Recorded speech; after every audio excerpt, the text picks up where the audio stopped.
So, Peter Morgan, you've written about the Queen before. I wonder where the inspiration came from to take a look at her early life in this Lay in the Crown. Well, I wrote a play called The Audience, which played in London and New York with Helen Mirren, and there was one particular, when writing that play, there was one scene between the young Elizabeth and Churchill, when I was writing that, I suddenly thought, well, this needs much more time. I mean, the scene in the play was 3 or 4 minutes long, and I thought, oh, I want to give this more air. And initially, I thought I'll do this as a film, but then that morphed and changed, and with the television landscape changing, I then thought, well, I started writing it, and then I kept going back. I kept going from the moment that she first met Churchill, then to the moment that her father died, then to the moment that and I suddenly thought, oh my God, this has legs, and I suddenly thought writing her as a young woman interested me. I seemed to be able to do it and wanted to do it. Well, it's fascinating because, I mean, we all know the Queen, we all have this image of her. To see how she sort of transformed into that. The right. sort of origin story. The origin story. I love that. Thank God for that. Yeah. I mean, tell us a little bit about some of the research that you did to try to figure out who she was as a young woman before she became the Queen. Well, I've got this fantastic sort of community of researchers. I've got I think most people here have most showrunners have writers' rooms. I have full-time researchers, 8 of them, and so we explore together. We all read at the same time. We share ideas. They're constantly sending me stuff that whenever they find something that really interests them, then there comes the point inevitably where you have the facts, but you have to be a dramatist, and you have to then imagine, how the character felt, and by that point, hopefully, the dots. Do you have the saying here, joining the dots? Yeah. Yeah. So, but hopefully by then the dots are narrow enough that the joining you're doing as a dramatist is not preposterous, and there are not too many fanciful leaps in either direction. So really you got to map out the dots, and then there is the writing there. And I mean, within this, you also deal with the kind of, family drama, as it were. Yeah. Of her dealing with the death of her father, and what. How this affects her young marriage. Mm-hmm. Can you talk a little bit about that? Well, I mean, you've led us there. The woman that we all think of as the Queen. It sort of I think when I first started writing about it, especially when we started filming it, we were all getting quite strong emotional responses to it, and I think it's partly because there's always been that supposition that this is a woman that has no internal life, and then the minute you see, a bit like your grandparents, you sort of imagine, it's an undignified thing to imagine them having complex emotional lives. They're just your grandparents, right? And I think for all of us going on this journey, unearthing this complex emotional landscape for both her and Philip, and for her sister Margaret, and to dare to be heretical and to treat these people with the dignity that they are complex. It was an emotional experience, actually, and I'm anything but a royalist or a monarchist. I'm a complete agnostic about that. If they are a force for good, let them be there. But they've got a lot going against them in my book before they start, so they better be really good. And she's unusually good. Our politicians are unusually bad at the moment. I don't know. Our politicians are doing a good job at making a case for the monarchy, and that's saying something about how bad our politicians are. Right. To that end, Claire Foy as the young Queen Elizabeth, what made her right for that? Well, we went through the hoops a bit before trying to find Claire. We tried a number of people, and it was one of those cases of, I sort of slightly blush when I think about it, because what happens is I'd get sent these emails saying, tomorrow we're meeting the following actresses. I looked and I thought, ooh, the 11 o'clock, she's interesting, you know. And Claire would be on the list somewhere every time, and I would go, well, I'll ignore the others, but the 11 o'clock one, she's going to be good. And I'd go there and I'd be disappointed in the 11 o'clock, and I would just leave. And then people would say, this was Claire Foy, she was pretty good. And it took me about 4 or 5 auditions of hers before I finally got to be in the same room. I said, well, who's this? She's remarkable. And they said, well, she's been here 5 times. And and she was the only one. It wasn't even a close call. There was only her. There was only her. She was the only one who had that combination of being both quite plain and then devastatingly attractive and intelligent and piercing and then very ordinary. And being able to effortlessly, you know, in the way that Tony Soprano went from being compassionate to brutal. You know, she goes from invisibility to astonishing.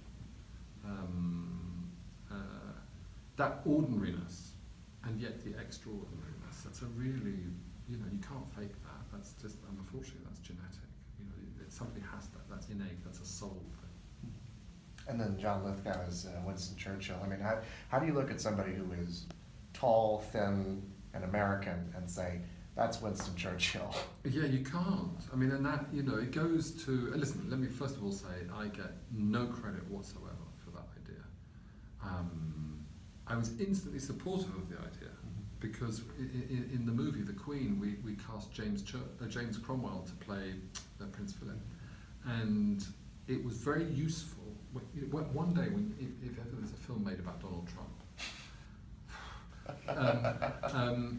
he's so lampooned and he so exists only in the world of Alec Baldwin or cartoons or sketches or comedians and satirists. There will be a significant challenge. How do you portray this person as a complex three-dimensional creature, if anybody should ever want to see that? And it might be an idea to cast someone that's not an American, just as a way of somehow, and I think that was behind what Nina Golden thought, which is that in England, we have so many knights of the theatre who've done their Churchill.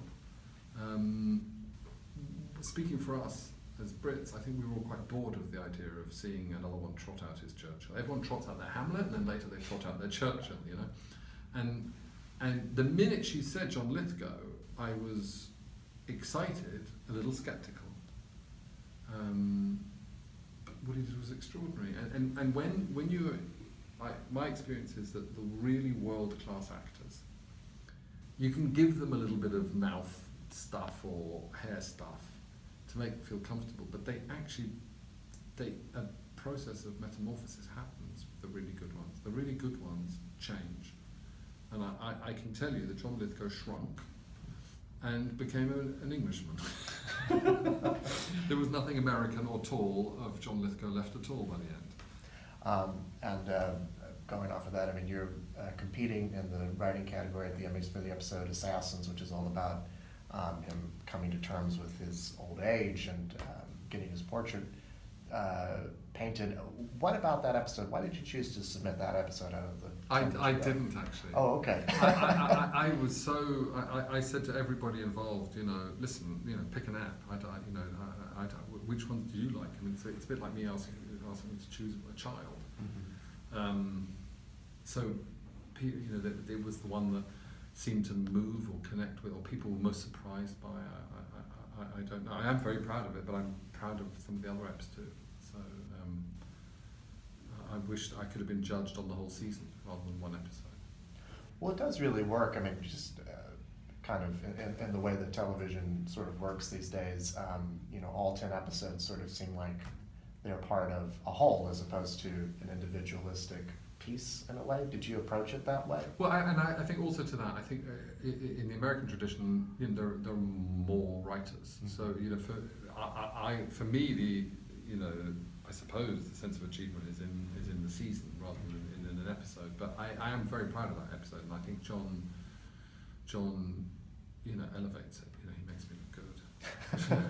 Well, there's a lot of interesting depths in there with, you know, him dealing with his age, but also dealing with sort of a changing world. I thought it was interesting that it was a sort of a modernist painter doing his portrait. It was right. very kind of taken aback by, you know, how this guy's going to portray him, you know. And that he grew to admire him, even though Churchill felt abused by the experience, and that clearly this friendship developed between them, which then turned into a betrayal in Churchill's eyes, and that Churchill, having been so great, was then so small in his vanity. His vanity was shocking. It's a beautiful portrait, and we lost a great work of British art when it was burned. That deserves to be hung in the Portrait Gallery, place of honour. I was really sad to see Churchill go at the end of that episode, but I guess you can't change history, so. Well, there are a few characters I'd like to have kept. I wouldn't have killed Queen Mary with Eileen Atkins playing her. Come on. Yeah. And I wouldn't have killed Jared Harris off in episode 2 for fuck. I talk about, like, you know, this is a stinker. I want Jared Harris to stay with me for the duration of the show. He was dazzling, and what a joy to write for as well. So there we are. Well, thankfully, I guess you have dramatic flashbacks and things like that. With Jared Harris, you could bring him back a couple of times during this season. So we tried to extend his life in one way or another, but no, I would have loved to have kept George VI alive, and I would have loved to have kept Queen Mary alive, and I would have loved Winston Churchill to stay in office. The two people that follow Winston Churchill, Anthony Eden and Harold Macmillan, as Prime Minister, they're not box office. Right? So, in fact, you have to wait until Harold Wilson, who wasn't box office as a Prime Minister, but he certainly had a strong relationship with the Queen, and until Margaret Thatcher. That's the next time we get box office. Right. Well, you've shot season 2. Have you finished season 2? I know we've finished season 2. There are still some knobs to twiddle in the old sound mixing, arena, but for the most part, we're finished. We are picture locked. How has the focus shifted? I know you don't want to give too much away, but I mean, how? It's all right, I'll give anything away. Okay. Well, how has the focus shifted? Because I mean, you left us in season 1 with some problems between Elizabeth and Philip. So I mean, how is that going to, I guess, shift the focus of season 2? The first season, they get married in episode 1. So and the season's is almost a decade long. So when you pick them up in the second season, they're a decade into a marriage, and anybody who's been married for 10 years will tell you that's sometimes it becomes sweeter and more innocent, but for the most part it becomes more complex. And it feels like season 2 is a complex portrait of marriage. As they're really trying to sort out, because don't forget, what makes it sort of unique, which didn't dawn on me until quite recently, is that their marriage is unique. Theirs is the only marriage in the country which simply cannot end in divorce because of what had happened to the uncle. So divorce is never, in every other marriage in the country, and in the, certainly in the country like ours where it's legal, divorce is a possibility. It's an unpalatable possibility, but it always exists as a possibility. And this marriage, it simply does not exist as a possibility, which makes it unique anthropologically and sociologically. So that's quite a good thing to have as a writer. Is that the central marriage that you're talking about is a unique marriage, and how to keep that interesting, because all marriages are complex and interesting. That's the challenge for me as a writer.